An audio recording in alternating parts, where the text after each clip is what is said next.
We'll call to order the regular scheduled meeting of the Board of Supervisors for Tuesday, January 10th, 2012. We'll start with an invocation by Pastor Jim Wilson, Pray North State, followed by the Pledge of Allegiance by Supervisor Kehoe. Pastor? Usually preempt the pledge for the invocation. Thank you. Oh, let us pray.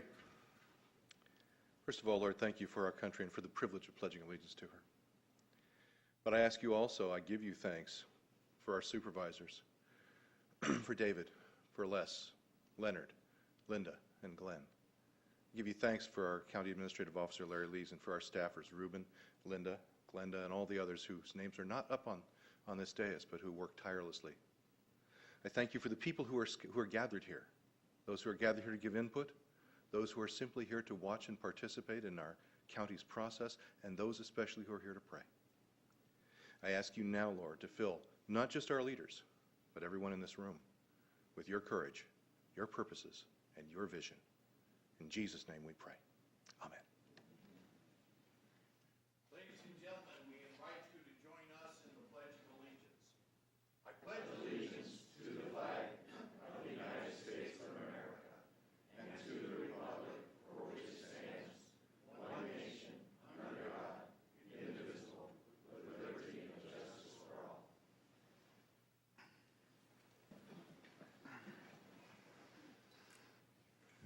Thank you, Jim. Thank you, Supervisor Kehoe. The next item is the public comment period. Comments should be limited to matters within the jurisdiction of the board pursuant to the Brown Act, and action or board discussion cannot be taken on open time matters other than to receive the comments and, if deemed necessary, refer them to the appropriate department for follow-up or subsequent agenda. I have no cards in advance for public comment period. Anybody else? Seeing none, we'll move on to regular calendar R1. R1 is a recognition of Shasta County's Employee of the Month.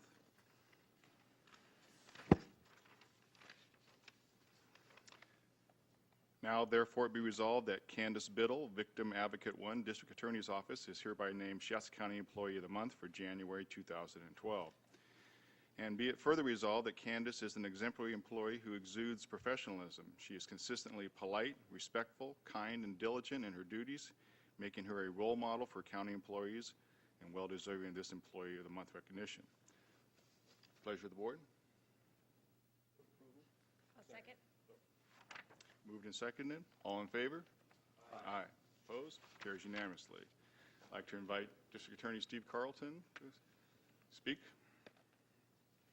Good morning. I'm Angela McClure with the Crime Victims Assistance Center, and it's an honor and privilege to be here today to talk about Candace. She is an exemplary employee, and she was selected based on all of the great skills that she has, customer service, her professionalism, her initiative, teamwork, productivity, everything that she's had. She came to us in 2008 as a graduate intern, and from there developed and became a full-time employee, and she's just great to work with, and as you can see by the show of the District Attorney's Office here today to support her.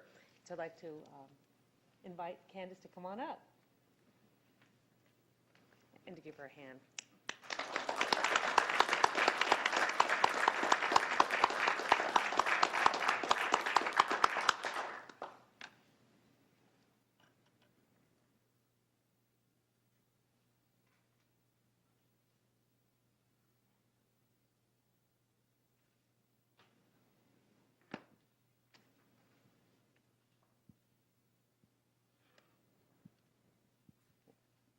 Candace, thank you for being here today. It's my pleasure on behalf of my colleagues to present you with Employee of the Month for Shasta County.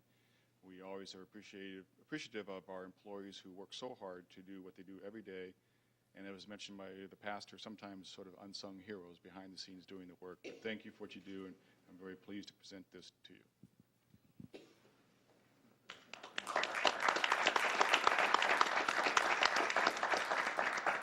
We have a little bit more.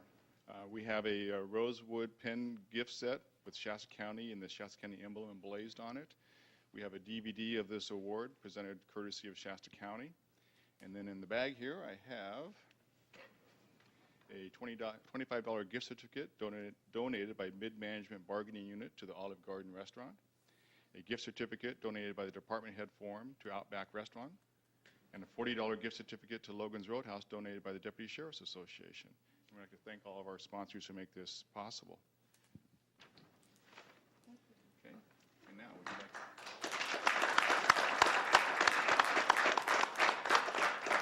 like to introduce anybody, or would you like to say a few words? Yeah, I would. I'd like to say thank you to Angela McClure for even considering me as Employee of the Month for Shasta County, for District Attorney Steve Carlton for letting her pass it on to the Board of Supervisors. And thank you to the Board of Supervisors for taking time out of your day to go ahead and recognize me as the Employee of the Month for 2012 of January. And just basically, this award, although it has my name on it, it really does reflect everybody who works for victim assistance and the DA's office, and the people who work there and the environment. It's a great office and a great agency to work for. So thank you. And my mom and my dad are here today, Eileen and Cecil Bouchon. Raise your hand. And my Uncle Jim Pope also, so they will be joining me for the little photo op. Great, thank you. Thank you. And it's all come down, the colleagues would come down, and you'd like to have your family come down?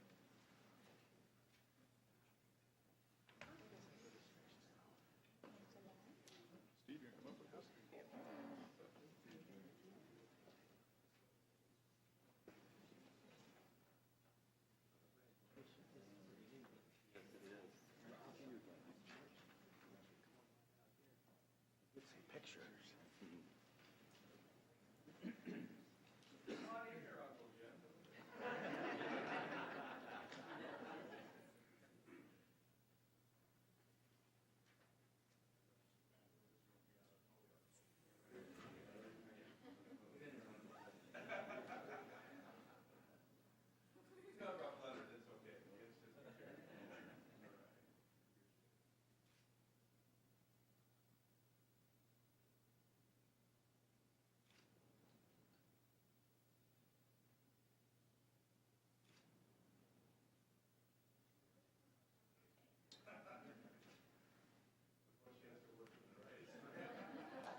Okay, we'll move on to the consent calendar. The following consent items are expected to be routine and non-controversial. They may be acted upon by the board at one time without discussion. Any board member, staff member, or interested person may request an item be removed from the consent calendar for discussion and consideration. I have no advance requests. Anything else on the board? I'll move approval of the consent calendar as distributed to the board and the public. Second. Been moved and seconded.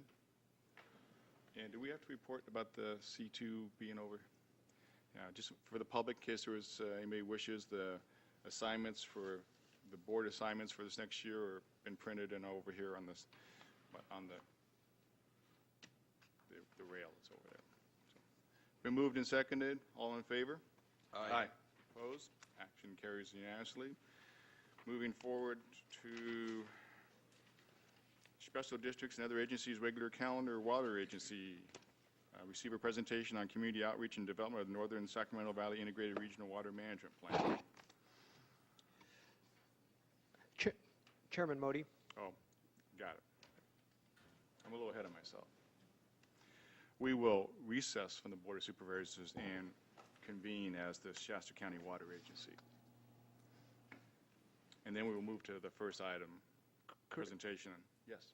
And Chairman Modi and members of the board, with a new law that has come into effect for January, whenever the Board of Supervisors recesses from one board and represents an additional one, there is a statement that needs to be made, and it relates to if there's any compensation being paid for the separate representation that the boards make. And so I will now read that statement to clarify as it pertains to this particular committee, and this fulfills our legal obligation. That statement goes as follows. The Shasta County Board of Supervisors does not receive any additional compensation or stipend for acting as the Shasta County Water Agency. Thank you. We don't? No, just kidding. Thank you for that follow-up. Mr. Wiedemeyer. Thank you. Chairman, directors, I'm Eric Wiedemeyer, staff to the Shasta County Water Agency, staff to the Reading Area Water Council, and now Shasta County staff appointee to the Technical Advisory Committee of the Northern Sacramento Valley Integrated Regional Water Management Plan. And you don't get any extra compensation either, do you? No. It gives me dry mouth. And I'm here today to talk about where we are in the North Sac Valley IRWM planning movement, partly because the North Sac Valley IRWM is the natural extension of the Reading Groundwater Basin Management Plan that we developed with the Reading Area Water Council after the 1987 to 92 drought. And I have a three-part presentation that should take under 9 minutes. First part, IRWM basics. In a brief moment of clarity, the legislature realized that water doesn't follow political boundaries in the state of California, so they divided the state up into watershed areas, and we're naturally in the Sacramento watershed, which runs from the city of Sacramento all the way up to the northeast corner of the state, there in Modoc County. And the integrated regional water management groups that are established in each watershed are supposed to basically figure out what their needs are amongst themselves and figure out a way to solve their own problems and work closely with one another. And the state's also made a little bit of money available through various propositions to do this. And they've also given us 16 guidelines at least that we need to adhere to as we develop our plan. So here's the first 8, and they kind of buried one of the important things in resource management strategies there, or rather, I'm sorry, project review process. There's a 17th item that most plans contain, and that's a list of projects that are developed regionally, and we're supposed to come up with our own review process to make sure that we're not harming our neighbors within the watershed or the watershed group. And the other important thing is that among the propositions, which are state bond funded, the money has been set aside at the watershed level. So currently in the Sacramento Valley watershed, there's $47.5 million still available to implement any plans that we come up with.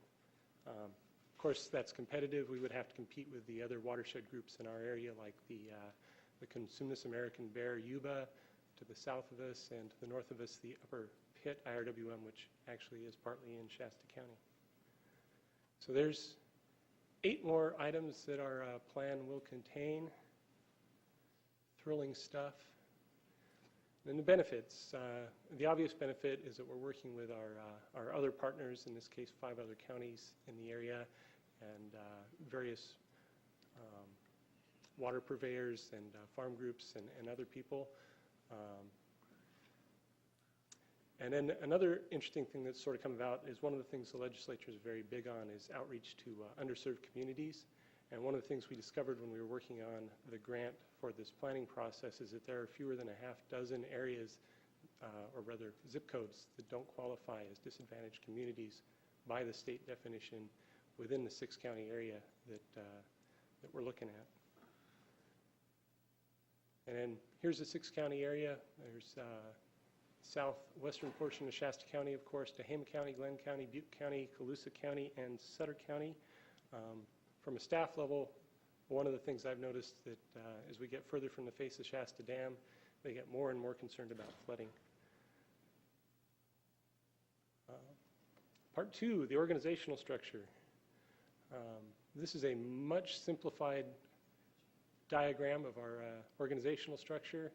At the tippy top is our Board of Governors, which is 3 appointees from each county, typically a supervisor, and in this case, or for Shasta County, it's Chairman Modi, and then 2 additional appointees. For Shasta County, it's Councilman Farr from the city of Shasta Lake and Stan Wongberg, who's the general manager of the Anderson Cottonwood Irrigation District. And 2 of the counties, including us, have appointed, I forgot the word, alternate members to show up when our regular members aren't available. They have quarterly meetings, the board does, and they're open. Currently, we're meeting in Willows because it's pretty central to the group. The Technical Advisory Committee is made up of 2 appointees from each county, 1 county staff level appointee, and then one citizen at large.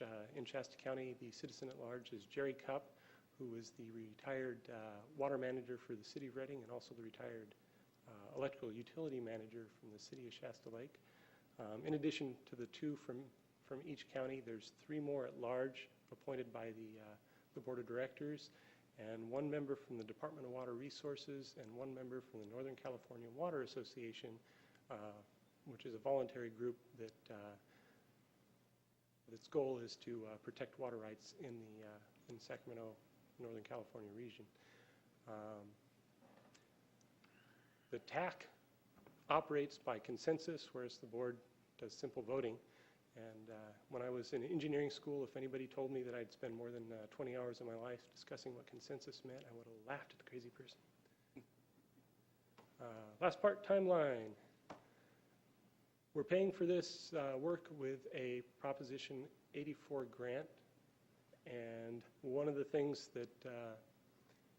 that's a requirement of the grant is once the ink dries, you got 2 years to go. And so we have less than 22 months to complete our plan and submit it to the Department of Water Resources for approval. And the first big step for us is our public outreach workshops next week, starting in Oroville Wednesday morning, then moving up to Red Bluff, which will be the closest one to us, and then on Thursday, moving down to Colusa, and that last one will be webcast.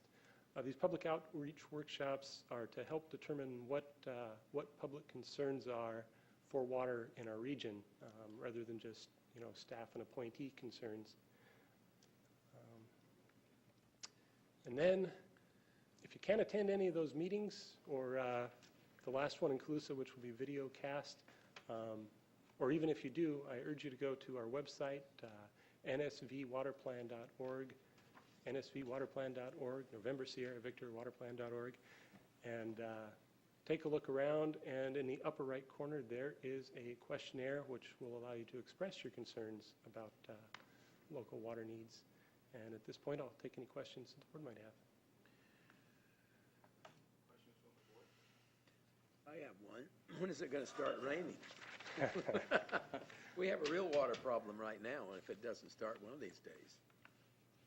So I think it is a good idea to do this, because planning, we never know whether we're going to have a good rainy year or one like we're having right now. So, Thank you, Mr. Wiedemeyer. Recently, I was engaged in a conversation with an individual about the level of transparency involved here. And you have indicated that the Brown Act is in force, the meetings are open to the public, you're having the public outreach workshops. If an individual wanted to expand their knowledge base in addition to going to the website, could they contact you and get supplemental information? Certainly. Now, is your PowerPoint presentation available on the website? You know, I actually haven't looked for it there. So if it's not, you can ask me and I'll make it available. Could you make a hard copy available to members of the board? Oh, certainly. Thank you. Thank you, Chair Modi. I just wanted to point out perhaps the obvious, that we have a tremendously well-qualified staff through Eric Wiedemeyer, through Pat Mintern's office, and through those appointees that the board has made. And I just want to thank Chair Modi.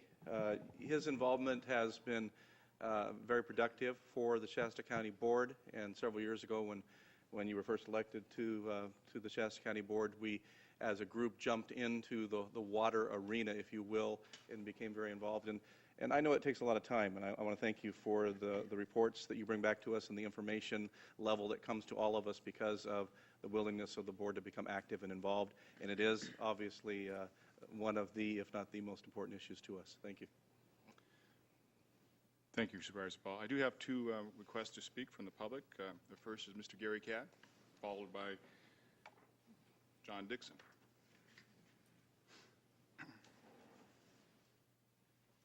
Mr. Chairman, members of the board, I'm stepping forward today actually to admit I don't know enough about the Integrated Regional Water Management Plan to really speak to you about it today.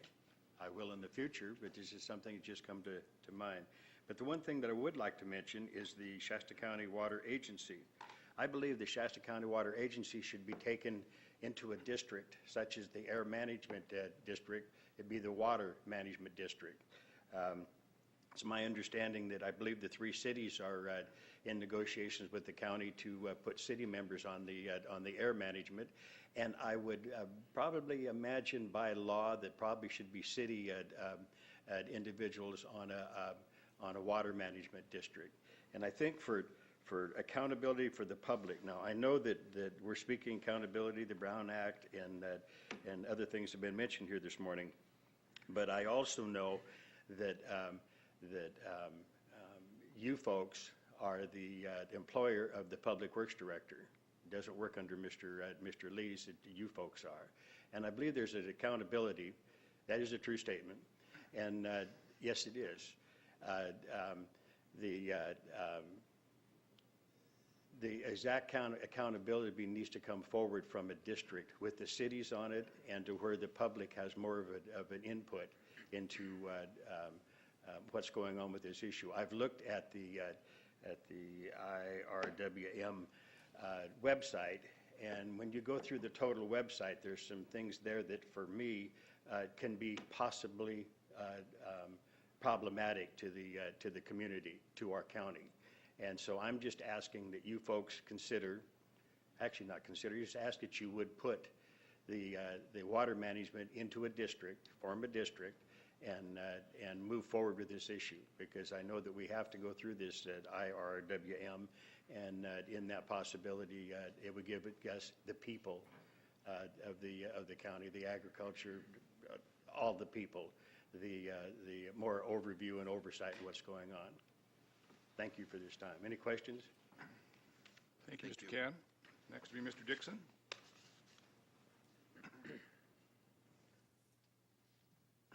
Good morning, Board. Good morning, staff, fellow citizens. As Mr. Cadd stated, I too am studying the water agency issues, and it is an enormous volume of information. And the uniqueness and time demands of this study points to the need for an independent agency, just as Gary was talking about. I'd like to see the Shasta County Water Agency independent, and just as an independent agency, not reporting to anybody but the Board of Supervisors. And I think that in that way, we'll be able to have a group that is truly responsive to the county water's best interests, what we need taken care of here in the county. I'd like to see that agency be independent. Thank you. Thank you, Mr. Dixon. Any other discussion from the board? Seeing none, we will adjourn the Water Agency meeting and reconvene as the Board of Supervisors. R2 Administrative Office Board of Supervisors update. Mr. Lees?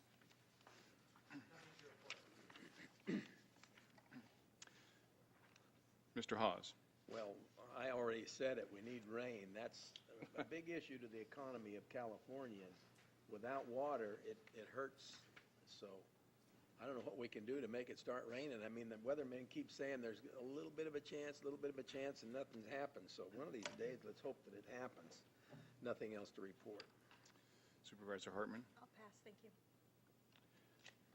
Supervisor Ball.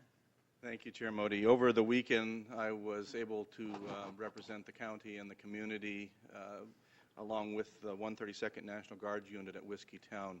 And I just want to tell you it was a tremendously humbling experience to stand in front of, I didn't have a number, but what appeared to be a couple hundred men and women who literally are willing to place their lives on the line in defense of this nation. It was with great pride and respect that I was able to share encouragement from the county, and I just wanted to ask the entire community to be encouragers as we move forward. I also wanted to mention that yesterday we had the very successful kickoff of the 5th year of Healthy for Life.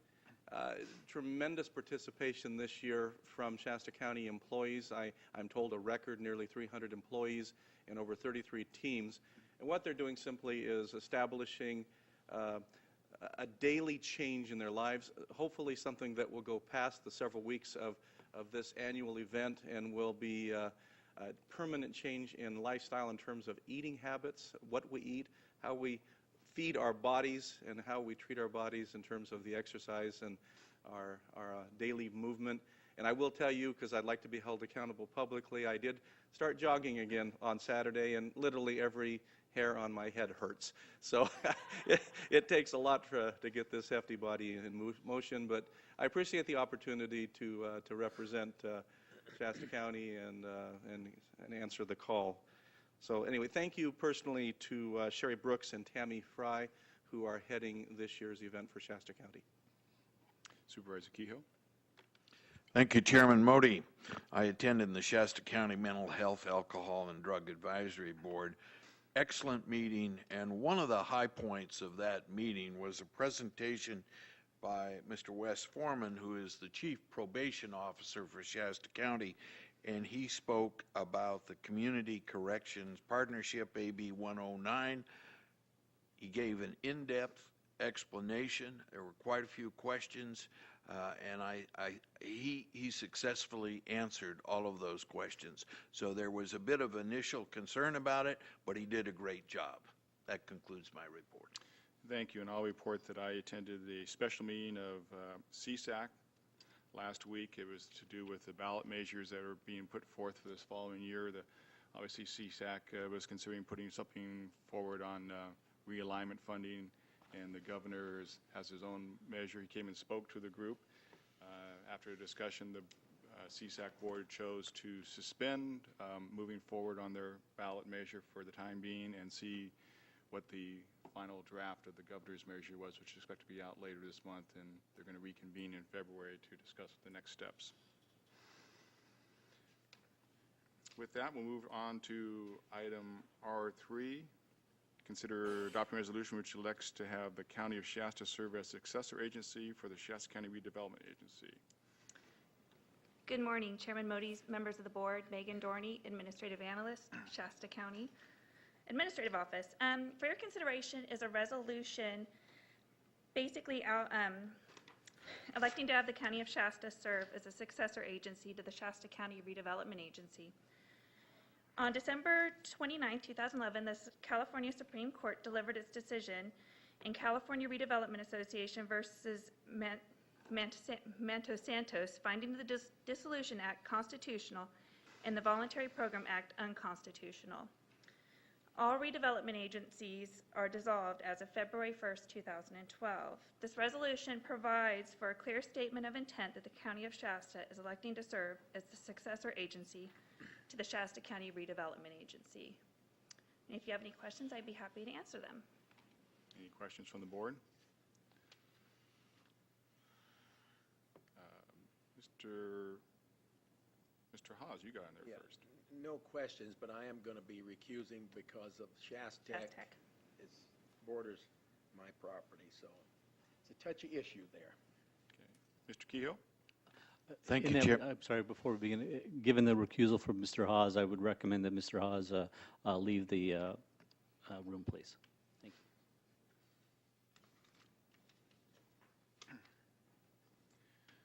Thank you, Mr. Cruz.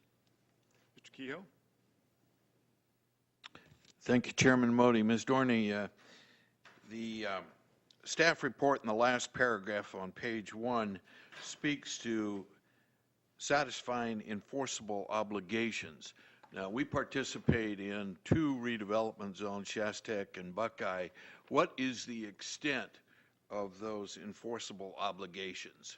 We currently have no enforceable obligations in the redevelopment.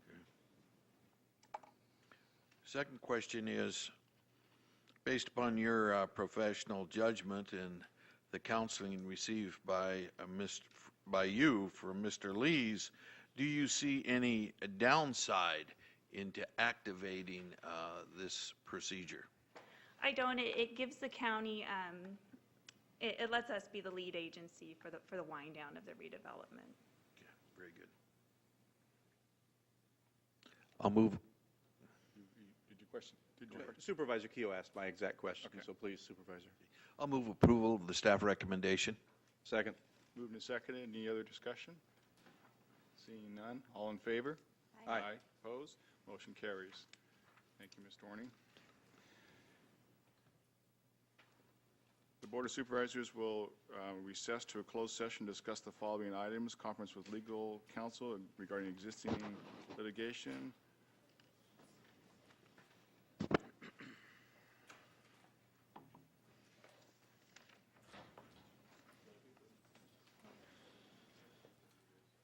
Yes, usually. the cases with Revere John Simmel, Seven Hills Land and Cattle Company versus Russ Mall et al. At the conclusion of the closed session, any reportable action will be reported in open session. We are in recess.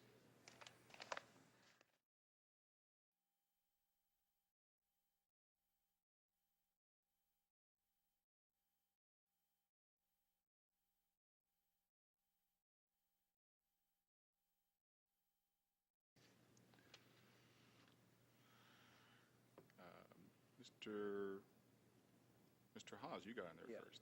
No questions, but I am going to be recusing because of Shasta. Aztec. It borders my property, so it's a touchy issue there. Mr. Kehoe? Thank In you, that- Chair. I'm sorry, before we begin, given the recusal from Mr. Hawes, I would recommend that Mr. Hawes leave the room, please. Thank you.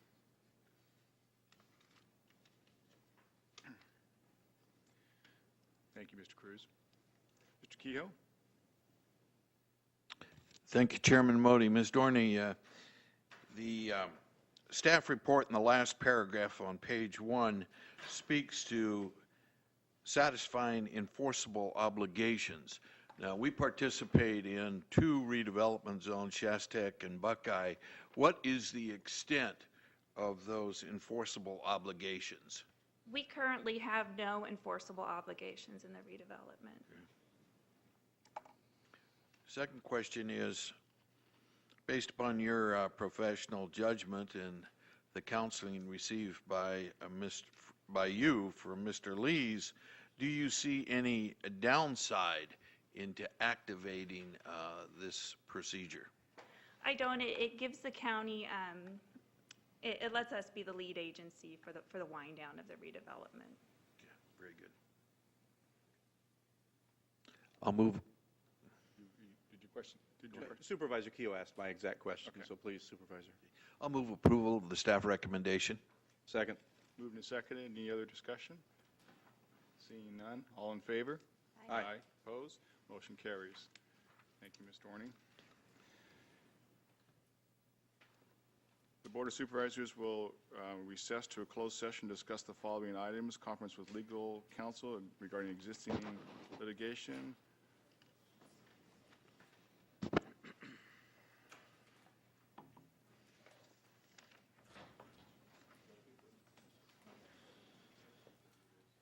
Yes, usually.